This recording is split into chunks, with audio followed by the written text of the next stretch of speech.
mess this up because it's weird about going live. All right.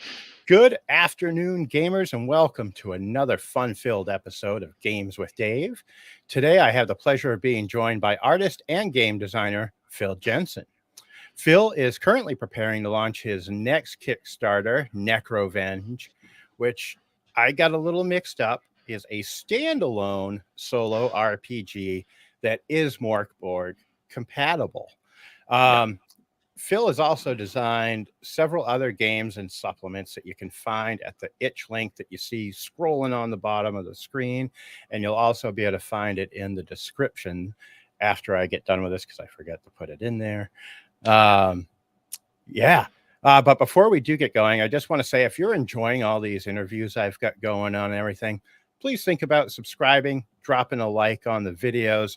And also, if you'd like, I'd really dig it if you check out my new slowly growing Games with Dave Etsy store. You just got to look up Games with Dave and you can find the cool stuff I'm getting added in there. But that's about it on that. Welcome to the show, Phil. I'm so excited to have you on. We've chatted a bunch this week, a couple weeks. So yeah. I didn't know you had an Etsy though. I subscribe on the YouTube and I'm in the Facebook group, but I'll have to check out the Etsy after we hang up here. I'm doing everything, dude. I actually put together 5 stores this week. I think I told you that in one of our chats. You're a busy man. Yeah, well, I left my job, so I'm like, I don't want to go back to the world. I want to say congratulations, but I don't know if that's in order. It's in order. Well, we can talk about that. I don't really watch my tongue on here, so don't worry about it. The shit show that I left, we can talk about that after this. But yeah, perfect. This is the most derailed intro I've ever had. I'm sorry. I think that's on me. No, it's on me. I told you I'm not a big self-promotion guy, and I feel so uncomfortable doing it. Yeah. But anyway, one of the first things I always ask folks when I get them on here is, what got you into tabletop games? Yeah. Funnily enough, I obviously watched a couple of your interviews, so I kind of knew this was coming up, and I haven't prepared at all, which shows just like perfect preparation on me. But I got into tabletop RPGs almost during the pandemic, as I think a lot of people did. So I'm fairly new into the hobby. I played 1 or 2 sessions of Vampire back when I was a kid, and then I haven't touched it since. And then I think 2018, 2019, we started playing a little bit OZ. Nice. I had a friend who played as a kid, played old school D&D, so he got OZ and he introduced it to the rest of us. And then when the pandemic hit, we just like bumped up the amounts of sessions we had. And then at around the same time, another friend group started up a D&D 5e session. So I think I have the great luxury sort of having played OSR style games, but then also having played a lot of 5e actually, which sorry to all the people who really love 5e, makes me love OSR style games even more. But I think it's been important for me to sort of, also as a designer, to sort of try a lot of different things, so I can make an opinion upon what it is I find to be fun. That was a very long answer for a very short question. It was perfect. Thanks. So how did you make the jump from OSE and 5e to the more, I guess you would say, brutal Mörk? Because your odds of survival in Mörk compared to, say, 5e are on the other end of the spectrum. Yeah, most definitely. Yeah, I think like OSE, Old School Essentials, is actually quite brutal as well. Yeah, you didn't stand a good chance as a level 1 anything back in the days. No. So there has been a lot of character deaths prior to me playing Mörk. But um, to be honest, I can't remember when I picked up the book. The screaming yellow book, which I have like right here. So this mofo. Um, the weird thing is I wasn't even playing that much when I did. I think I stumbled upon it in like a nerdy game shop in Aarhus, and I just loved it, and I bought it, and I don't think I was quite sure what it was. And I took it home and I read it, and I was super confused, and then I got a group together and we played it, which was my first time GMing, and it was oddly confusing but super freaking fun at the same time. It is. Uh, and I think that was 2020, maybe 2019. So so yeah, I remember like buying Mörk, and then I bought Neverland from Andrew Culp, Yes. which is like a 5e compatible hex crawl set in is it called The Lost World? Peter Pan's Neverland. Yeah. Yep. Yeah, Yeah. and It I is a pretty beautiful much book too. exactly. I pretty much bought both books because they were pretty. Uh, so so yeah, I worked in design, and I still do communication and design. So I buy a lot of stuff simply because I think it's fun, interesting, great looking, um, and then I find weird ways to sort of tie it into my everyday job. So I don't think I had necessarily planned that I wanted to write for Mörk when I bought it. Also, for everyone listening and including you, Dave, being confused, so Mörk is Swedish, and I'm Danish, which means we have a language that's super similar but not quite similar. So I don't do the weird G sounds that Swedes do. I do like a very soft G.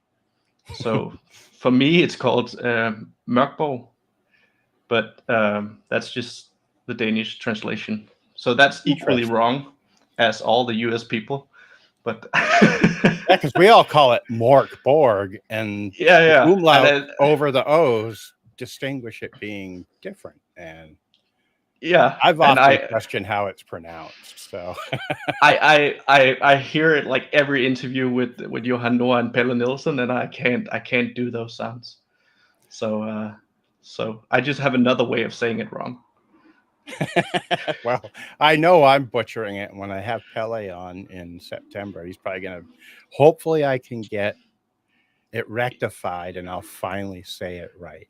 Yeah, yeah, you should really listen. I think the G sounds in the end is the hard part.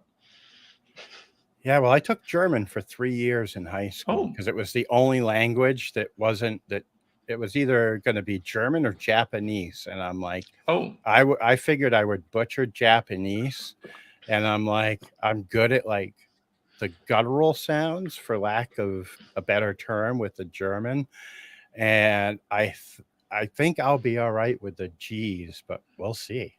yeah, yeah. I wish you good luck. I Oh wish you good man. luck, my man. Yeah, I will try my best, and hopefully Pele will correct me on my mispronunciation. I'm sure if you ask him, he will be kind about it. So, speaking of what I call Mork Borg, Sorry. that's all right. Because I know, like you said, you feel like you're saying it wrong. I know I'm saying it wrong. Yeah, yeah. Your first zine was actually Mork Borg related, Trapped Within. What was your inspiration for that zine? Oh, yeah. That's I'm a throwing a hardball at you for the third yeah. No, I time. love it. I love it. um, so that was two. I launched the Kickstarter 2 years ago, and it's a bit weird because I generally don't really do New Year. What do you call them? New Year resolutions. Mm-hmm. And for some reason, I felt like prior to 2022, I wanted to sort of have a goal. And one of the things I wanted to do was I wanted to create something physical. Just so it was like purely for myself.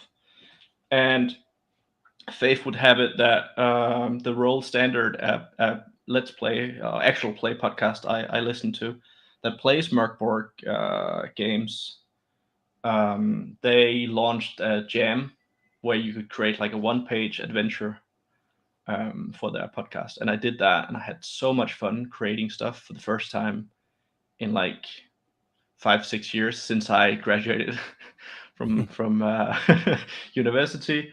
And it just reminded me of being like a student again, just creating for the sake of creating and exploring and doing weird shit and like messing up the fonts and the layout and the colors. And it was just such a good time. So I think it was just like a drug. It just like one small one-page PDF took the next, and then I did this adventure, super cliche. I did it on a napkin because my group, my GM, like a day before we met up, got sick, so I had to improvise something. And I knew it was going to be Mörk because, like, I know the rules on top of my head. So I just wrote this small prison thing, and I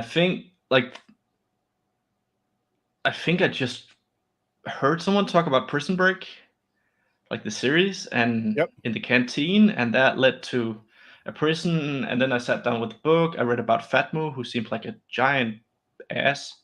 So I wanted it to, I wanted it to be his prison, and then I wanted to sort of turn it around. Like I wanted to break out of the prison instead of normally adventurers have a tendency to go into dungeons. So I wanted you to sort of be able to use it as a stepping stone, like a session one to start the characters going out.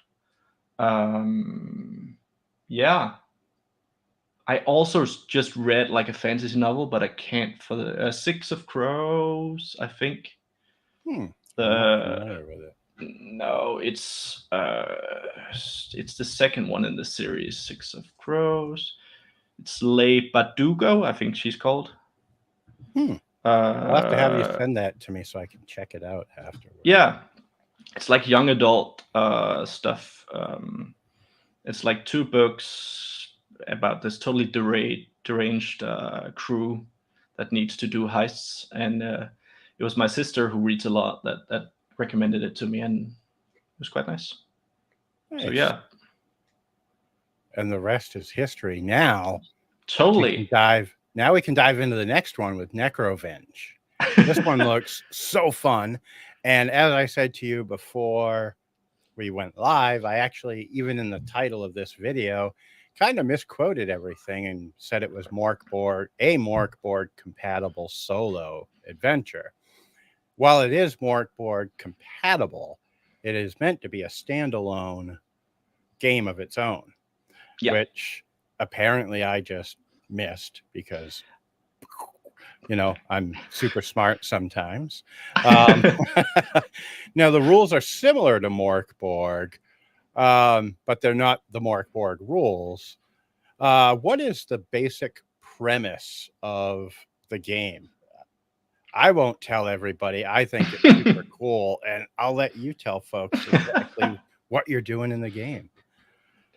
Yeah, so I think again, it's sort of like it's my attempt of having a core idea, which in this game, the core idea is basically that I wanted to create a game where you're the villain.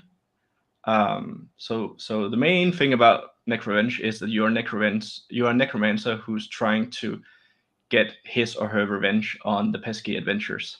So you start the book by having been killed yet again, and you are then attempting to sort of rebuild your dungeon and reanimate your army and then get your revenge.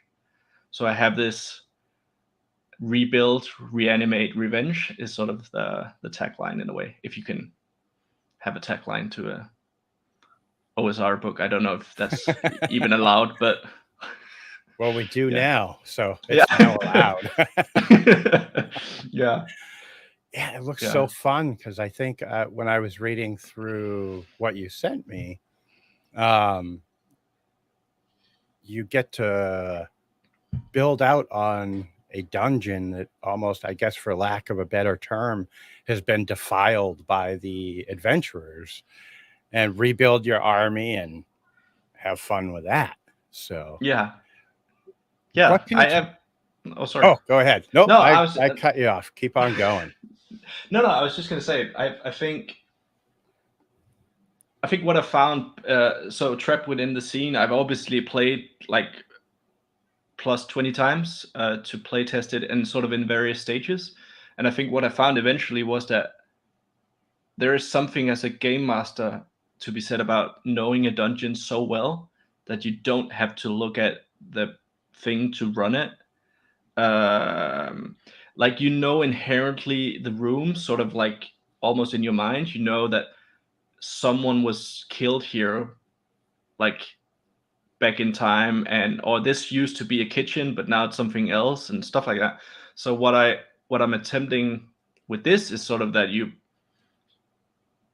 play a story out, but as you're saying, the rooms sort of get destroyed or what do you call it, derailed, or stuff happens to the rooms, so that you would hopefully know the story of the rooms a little bit better as a GM instead of just having written what I don't know, D6 kobolds have a sleeping quarter here.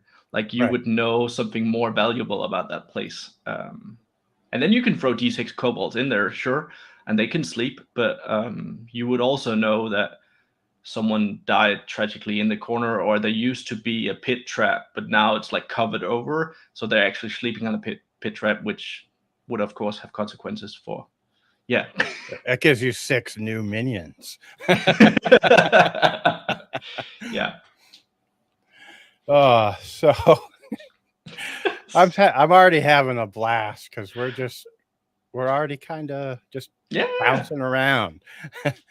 So the book itself looks really cool from what you sent me. What can you tell me, or what can you tell folks about it, like from its size to its approximate page count and the 2 different editions that there will be of the book? Yeah. So as I mentioned before, I'm obviously like part of this for me is creating physical things that have a high quality that I find interesting. So Mm. I mess about quite a lot with print also in my job. So it's going to be A5 simply because I think A5 is like it's a really nice size to bring. So for people who don't know, I know you of course know, Dave, but A5 is sort of like the Mörk size, right? But then I'm gonna cut off, I think like 4 centimeters or something. So it's gonna be quite lean. So Nice. it's gonna be feeling quite. Um, it has an interesting sort of heft to it because you can hold it in one hand, and it's so like lean, which yeah, I don't know how to explain it. I just kind of like it, and it feels magical and weird, and feels like it's gonna curse you if you bring it somewhere you shouldn't. And Bring it to work with you. And it's really yeah, cool sounding because it almost sounds like you could slip it in your pocket and bring it with yeah, you, and someone would be, "Oh man, I wish we could play a game," and then you're just like, yeah, "Man." yeah. And then I think to the page count, it's I'm hoping I'm hoping for like a fairly basically, if you want to explain what it is mechanically, it's not quite, but the easiest way to explain it is to say it's like a game book, or I think it's a choose your own adventure, but I don't think you can call it that because that's a banned word, and it's not quite that. But I basically wanted to take that feeling, and then as further down the game you come, the less uh, the less descriptive I am, and the more descriptive you have to be. So I didn't want it to be I didn't want it to be a journal game where you sat from the get go and like wrote like a long story, but at the same time, I wanted it to sort of be open ended in a way. So on top of that, I slapped like the mechanical game where you roll dice and you kill not monsters but adventurers, and you rebuild the dungeon by drawing it on a piece of paper. So so in that sense, there's going to be quite a lot of pages.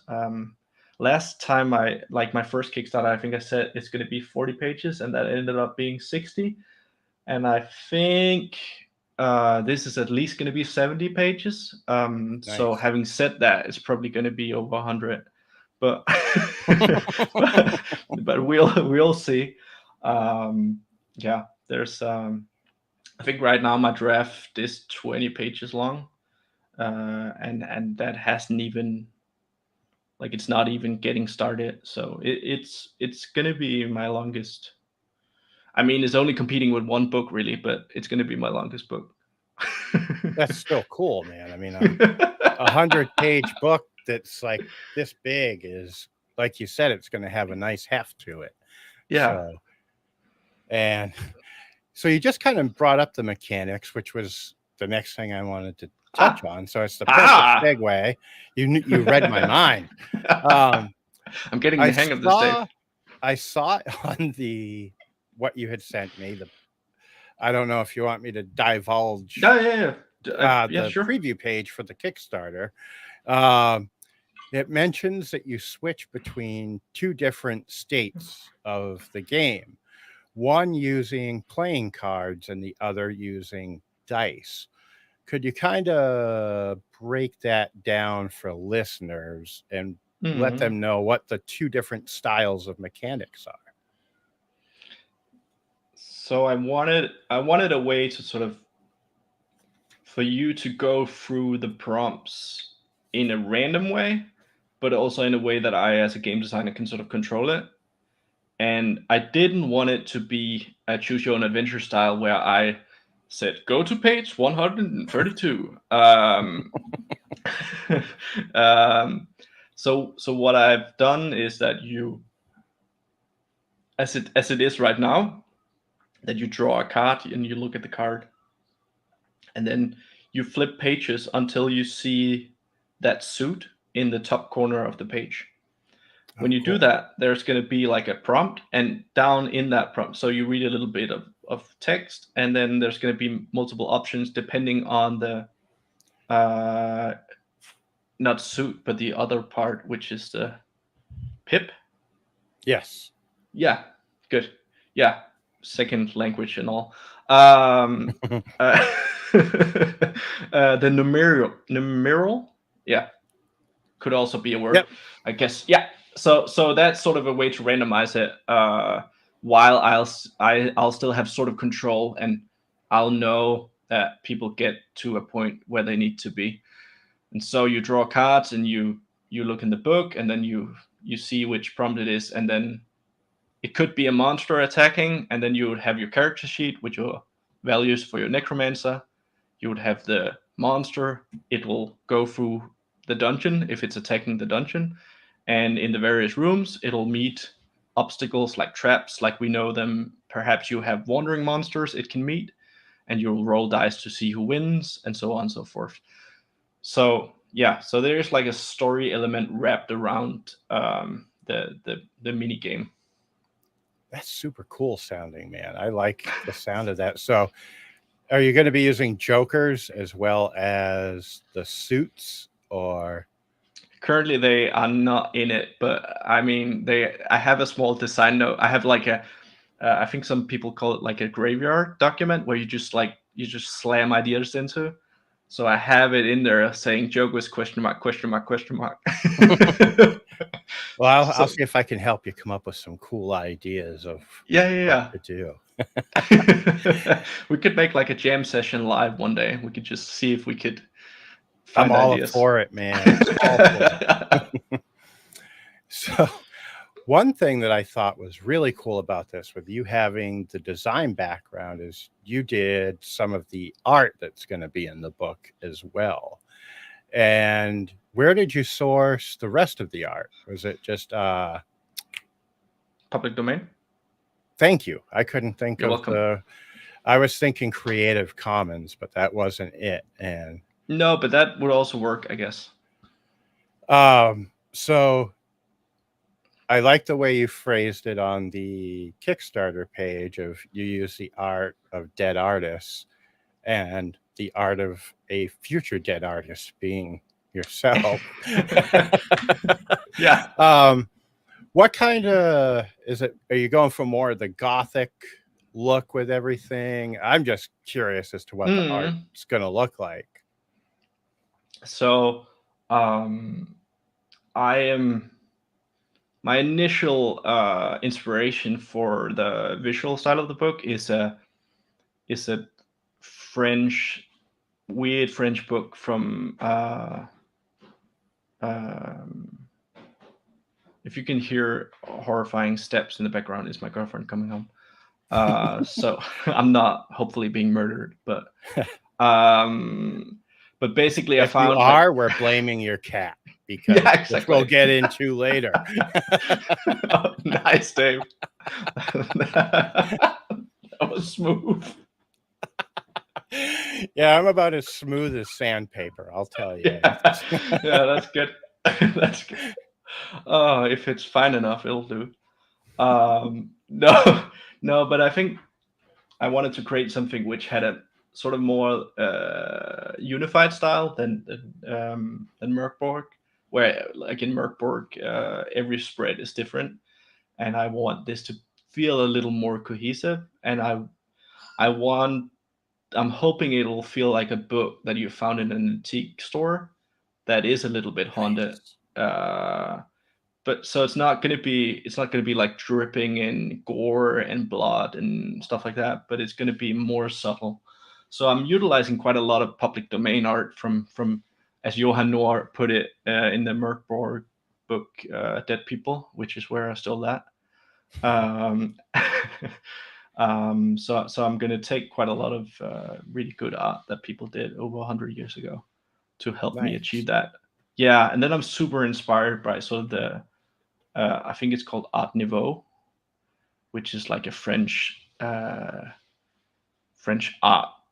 time in, I don't know, I'm gonna butcher this, but like 1920, 1930, something like that.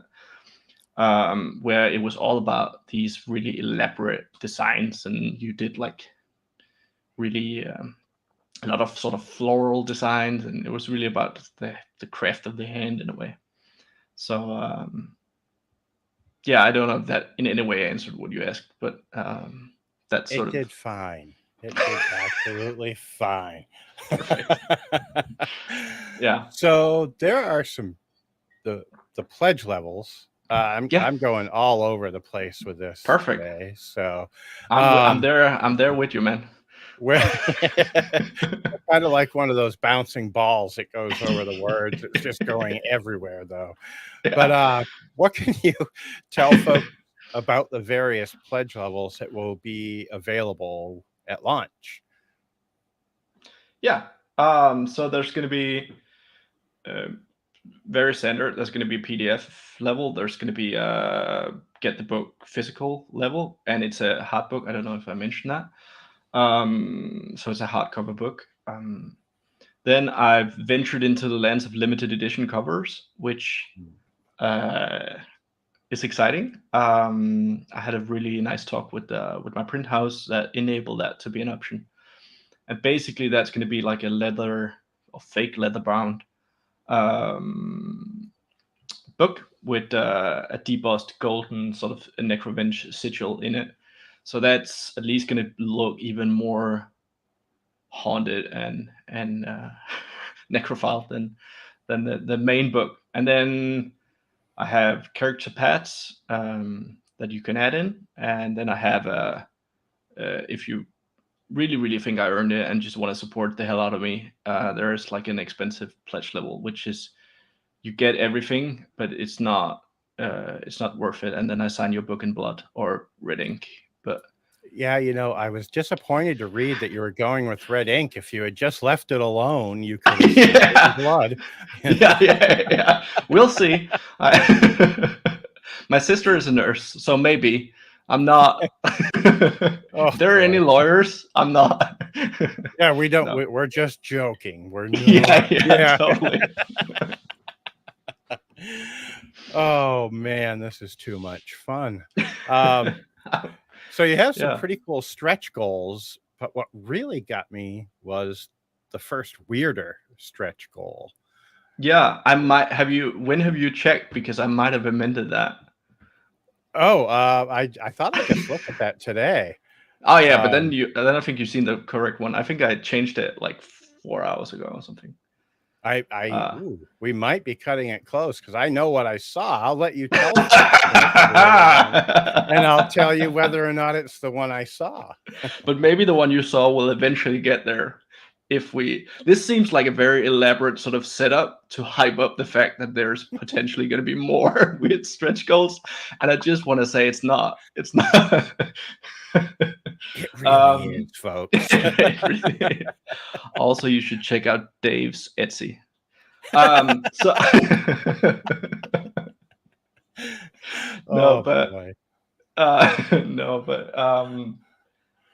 I so last time I did the very my last Kickstarter, I did the very traditional thing of like when we reach this level of money, I'll do this extra pages and stuff like that.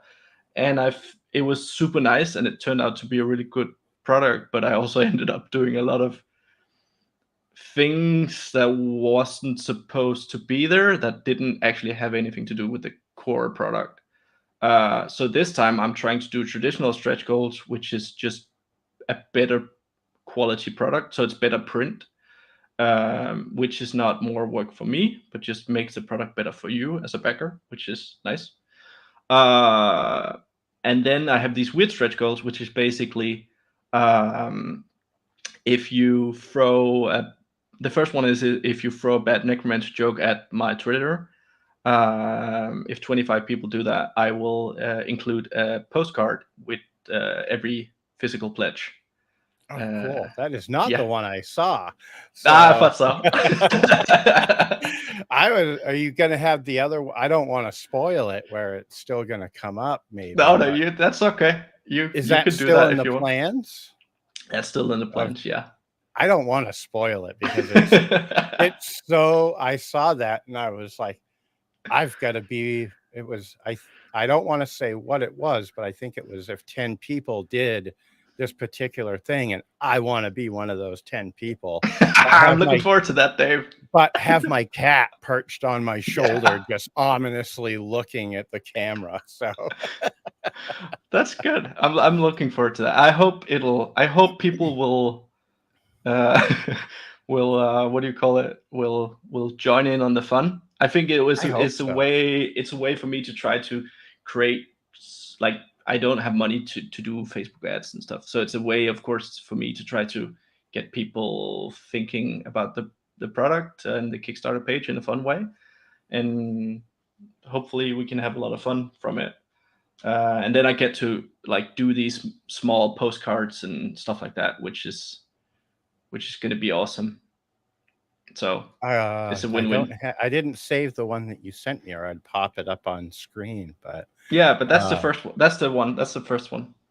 nice. It Yeah. is very cool. So you folks out there are just going to have to back it and find out what it is. Oh man, I am having too much fun. Me too, Dave. It's a good time. So you're doing something, I guess you'd say, in modern Kickstarter is a little different with the way you're producing this book.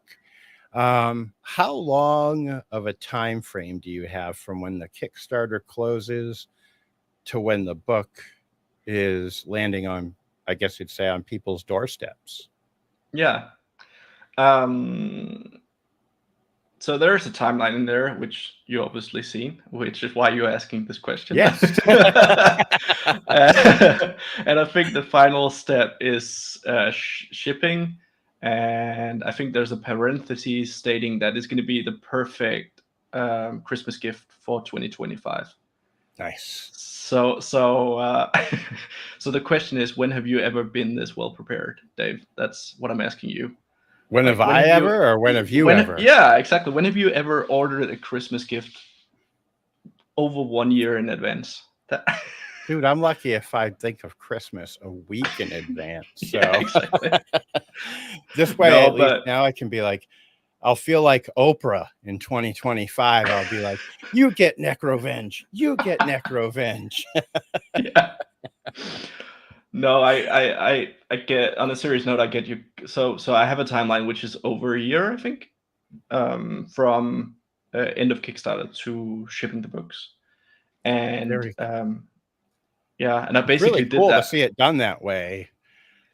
As opposed, like, I don't want to say that the way people are doing things is the wrong way, but it seems like nowadays, as we kind of touched on before we went live, Mhm. everybody is trying to have their projects done ahead of time. So it's like immediately out the door to backers. Mm. Whereas, like, I think it's so cool that I called it old school Kickstarter before we went live Yeah, of like where everything would get play tested after the Kickstarter closed and yeah. all that stuff. And it's so neat to see someone doing it that way again. I think it was what I fell in love with Kickstarter initially, that you sort of became part of the creation process in a way as a backer. And also that thing of, as an artist, you could sort of throw something out there and sort of almost inquire people, like, is this exciting? Because, like, this is exciting to me. Is it exciting to you as well? So I think I do it that way. I also don't have the, like, obviously I've written 20 pages and I'm on my fourth version of a draft, so I've rewritten the mechanics for this game 4 times, not Wow. including small weird notes here and there, but like full-fledged notes. Some of the others are quite good, so maybe I'll just release them eventually as something else. We'll see. But so that means it's not like I'm not just launching something, like stick a wet finger in the air and hope the shit flies, but at the but at the same time, I want people to be part of it in a way, like also test it, and I also want enough time for myself to be able to enjoy the process. Last time I took about a year, and the third thing is, I understand why people finish their products and use Kickstarter sort of as a sales platform. If this is their job, like if this is what they do for a living, I totally get that. But for me, it's both in a good and a bad way. It's not my full time thing, which enables me to do things differently and enables me to also invest more money into the print than others would, simply because I love print and I love high quality print, and I don't need, like, don't get me wrong, I need the money to make it real, but I don't need the surplus. I don't need to pay myself a living wage, which is fortunate for me, but also makes it so that I can't make a game in 3 months. Like, I know you had Pavel on here and you had Diogo, who are like brilliant game designers who can like throw out a game in 2 months or something, and I'm utterly amazed that is Yeah. even possible. And I can't, and I also need external deadlines. So doing Kickstarters in this way both Yeah. hopefully excites the backers and it helps me create, and yeah. Well, like I had said to you before we went live again, like I almost think that the way you're doing it would be better for me because just the way my brain works, like Mm-hmm. the fact that Pavu can kick out a full book in like 3 to 5 months just blows my mind because I've been trying to work on my game for, gosh, almost 2 years now. Yeah. And like I'm like, how do these guys do that so fast? Like, Yeah. my brain just doesn't process him. It's like, I feel like the hamster in the wheel in my head does a couple laps and then lays down and goes to sleep. It's like, Yeah. I feel like he's a little chunky hamster like me that just gets really tired fast and is like, yeah, Yeah. we got to take a break. Yeah. No, I know what you mean. I also think that there's a certain thing to getting older, which is also recognizing how you can sort of cheat yourself. Like, what is it? Like, what makes it work for you in a way? And I Yep. think some people are really good at just sitting down and getting the shit done. And I need to do something, and then I immediately send it to someone, and I need them to like write back that it's good or it's funny or it's like something. I can't just sit in a vacuum and create a book in 2 months. I would love to be able to, but I can't. I think also I have a system on my computer, so I name my folders the month I create the project. So I think Necrovenge is March 2023. So you can. Wow. So I'm not the only one that does that. No. It's funny that you say that because if I wanted to show my desktop, which is a disaster zone for one, it's like I know where everything is, but everything is dated that I have. It's Mm. like, even like the product mock-ups that I sent you this week to look at, I've got them in a Yeah. dated folder that I started on this date so that like a week from now I can look at it and be like, wow, you've got to get that done. Yeah. And it's like, it's just how my brain works versus like being like this genius machine that can Yeah. pump out like a novel in a week. I don't Yeah. get No. it. No. I also think it's like bursts, right? Like then one day nothing really good comes out, but then some days like you just exceed your daily limit by so much, and then so it's I think for me it's mostly about sitting down and trying to do the work, and then in the end it evens out. Yeah. But I'm yeah. I'm the same way. Like with the game I'm working on, I couldn't get anything out of my head for like 3, 4 weeks. And I went to visit my daughter out of state, and she was at school one day. And while she was in school, I pumped out 24 pages. And I was Yeah. just like, and since that time, it's been like me kind of staring at the computer screen, like, and eventually more will come out. But yeah. Yeah. Yeah. Yeah. No, I know. Yeah. So I think we covered almost everything with Yeah. Necrovenge. Yeah. Is there anything I missed that you'd like to cover on it? That Um no, I don't know there is. I mean, yeah. No, Cool. I think In that yeah. case, I would like to actually dive into your itch page a little bit Oh, yeah. because when you sent that to me, I was like, you already know the first thing I saw Yeah.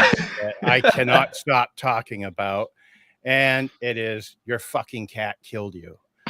I don't know what it is about this game, but I am so enamored with it that, and I think it's because my cat is the living embodiment of Satan Yeah. that I think they all are really. But it was that, and then also the glitch your text Ah, Photoshop. yeah. Why can't I think Tutorial of the displacement maps? resources. Yeah, displacement Yeah. maps. Yeah, yeah, And I'm just like, oh my God. And then you've got stuff in there for just lost the name. Carl Druid's game. Frontiers come. Frontier Scum. Yeah, I keep wanting to call it Weird Frontiers because Oh yeah, I'm working on a funnel game for that system. And yeah, I love that. Did you yeah, see that is such a fun, like fun, fun, yeah, fun. And I got it yeah. the second run that he just Oh, did you did earlier the this you year. got the red one. The red one, I got both. Oh, I got the red one, and I've oh, got the album sitting up on my shelf up here oh that I shit. still Yeah. haven't cracked the plastic on because I don't have a record player. No. but I don't want to open it until I actually have something that can play it. Nice. But I've got the digital version of the soundtrack, and it's amazing. Yeah. So, but anyway, we're here to talk about your stuff. I could talk random games with you No, we all could. day. We should certainly make um, time for that. yeah. So, what was it that inspired your fucking cat killed you? That was actually also a jam. Oh, really? So, yeah. So again, I don't know what initially inspired me because, so I think so. I have it here because it's one page, made for the one page RPG jam last year, and I wanted to write a one page RPG, and then I looked through all my notes, and like I have a graveyard for everything I do, and then I have a graveyard for just life in general. And for some reason, I had a note in there saying your fucking cat killed you, and under that, and I kid you not, I had written out the entire thing, and it's not a good like just like if anyone sees this in the future, it's not a good game. But it's mostly a joke because I like the title. I don't believe you, because cats are psychopaths, as you Yeah. know, and it's I just think I think there is a good game in here. Like I think the title sort of it inspires. There's probably a good game, but it's not the one in on my age page. But I still find it funny, and I like the title. And I drew a stupid cat on the front, and I it's enjoy great that. with a little paw like coming up and like it's ready to attack. And Yeah, I had a cat that was stupid and could have probably killed me if it wanted to. So I think that's also partly the inspiration. oh man. um and with the displacement maps, do you plan on Oh doing, yeah, I'm more curious for me yeah. because like I have very rudimentary Photoshop and Illustrator skills. I went to graphic design school, but I had to leave due to my daughter getting sick.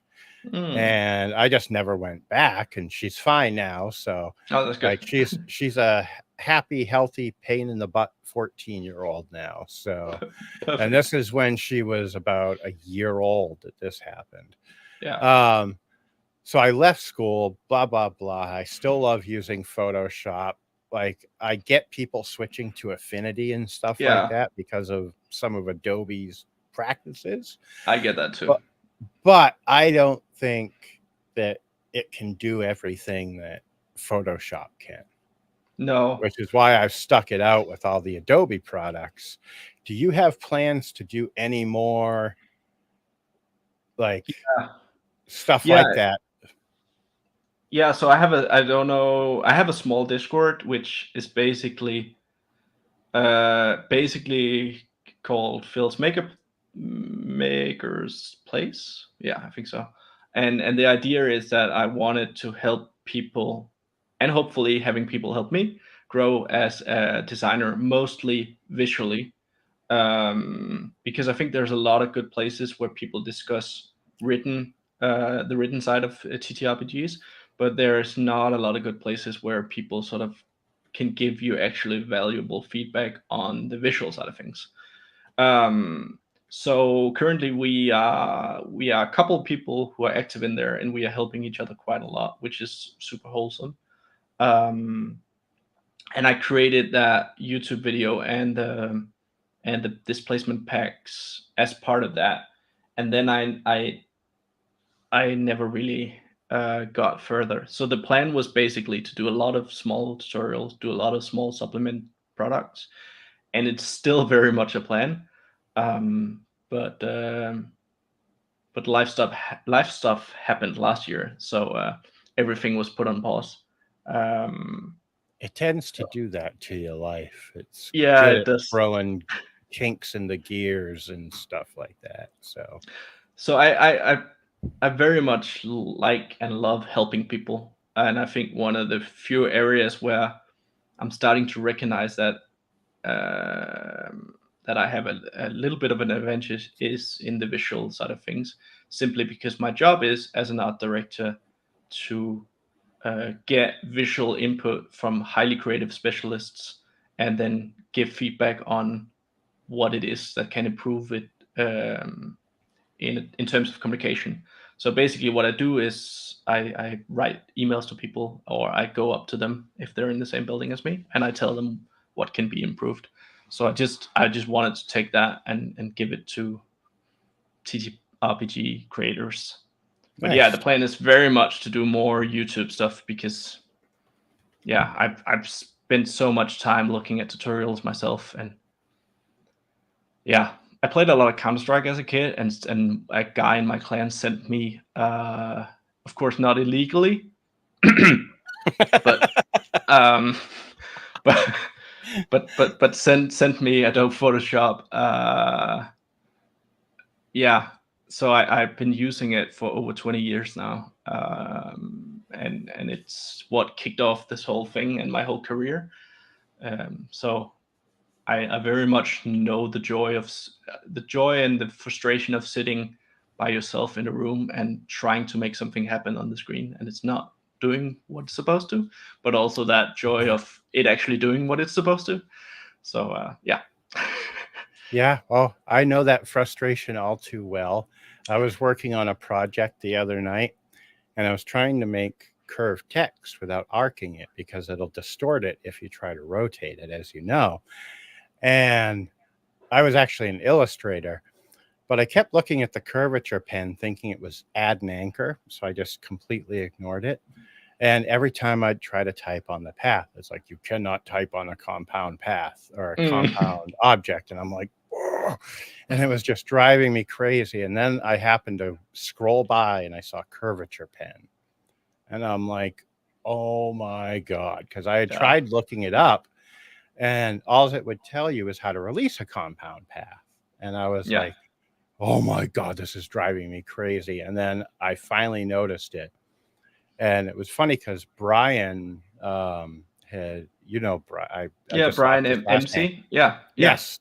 And he had linked me up with someone to help me as I'm discovering I could use the curvature pen. So I'm like, yeah, you just sent me the information like Professor X through Cerebro, and I Yeah. figured it out. That's perfect. Well, my friend, that was all I had for this. I told you we'd Cool. blow through my questions pretty fast. The one thing I would like to give you the opportunity to do for either anyone watching, of which there's currently no one, but anyone that watches in the future, where they can find all of your, like, the ways they can find your work and how they can support Mm. your creative endeavors. Shit. I I just love mean, throwing curveballs at you today, man. it's the self promotion, Dave. We talked about Yeah, it. It's not. No one likes it.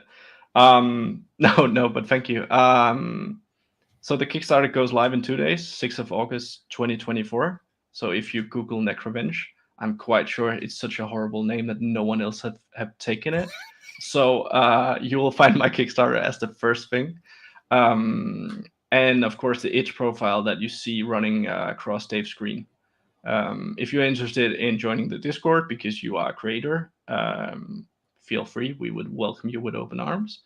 The Discord link is on the Kickstarter page as well. So you could find it if you scroll down a little bit. and I'll Yeah, drop it in the description as well for you so we can get you perfect. some more folks in there. And I'll be joining because I only noticed the Discord page today when going back through the Ah, Kickstarter perfect. page. Yeah, yeah, And I yeah. was like, I've got to join this. So But you already know Brian, so there's two of the active people in there. So there's a couple of other nice. people to meet, and you'll hopefully have a good time. It's Excellent. yeah, Well, my cool. friend, I will Yeah. let you get back to your evening in your case. And Yes. yeah, it has been an absolute blast talking to you. I have Likewise, laughed man. so much, which I needed today. That's And good. for folks out there watching, like I said at the beginning, beat on that like button, hit the subscribe button, and be sure to check out Phil's Kickstarter when it launches in 2 days and back that bad boy and bring Necrovenge back to life. Yeah, and check out All right. Dave's Etsy. Yes, Games with Dave on Etsy. I'll get better at the self-promotion one of these We days. all will one day. Thank you, Dave. It's been a blast. All right, folks. Have a great day, folks, and I hope you enjoyed the interview, and we'll catch you next time.